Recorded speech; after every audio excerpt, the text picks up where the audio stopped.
სამცხე ჯავახეთში წიწვოვანი კორომები ხმება გამოკვლევის შედეგად დადგინდა, რომ მიზეზი მავნებლის მბეჭდავი ქერქიჭამიას გამრავლებაა. დღეს გარემოს დაცვის მინისტრის პირველმა მოადგილემ და სატყეო სააგენტოს უფროსმა მავნებლის წინააღმდეგ ბრძოლის კომპლექსურ ღონისძიებათა მიმდინარეობაში ამოწმეს. 5000-ზე მეტი მწერსაჭერის განთავსება დაგეგმილია ადიგენის, ასპინძა ახალქალაქის, ბორჯომ-ბაკურიანისა და ახალციხის სატყეო უბნების წიწვოვან კორომებში. აგრეთვე განხორციელდება მავნებლით დაზიანებული გამხმარი ხეების მონიშნვა და მოჭრა.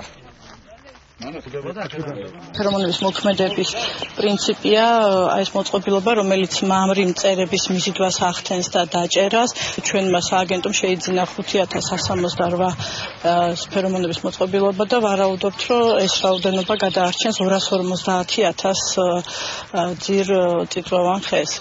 წლების განმავლობაში ბორჯომ-ბაკურიანის ტერიტორიაზე არ ჩატარებულა მბეჭდავი ქერქიჭამიას საწინააღმდეგო ღონისძიებები, წელს დავიწყეთ ამ ღონისძიებების ჩატარება. შედეგად ალბათ მივიღებთ იმას, რომ ბორჯომის და ბაკურიანის ტყეები განთავისუფლდება ამ მავნებლისაგან.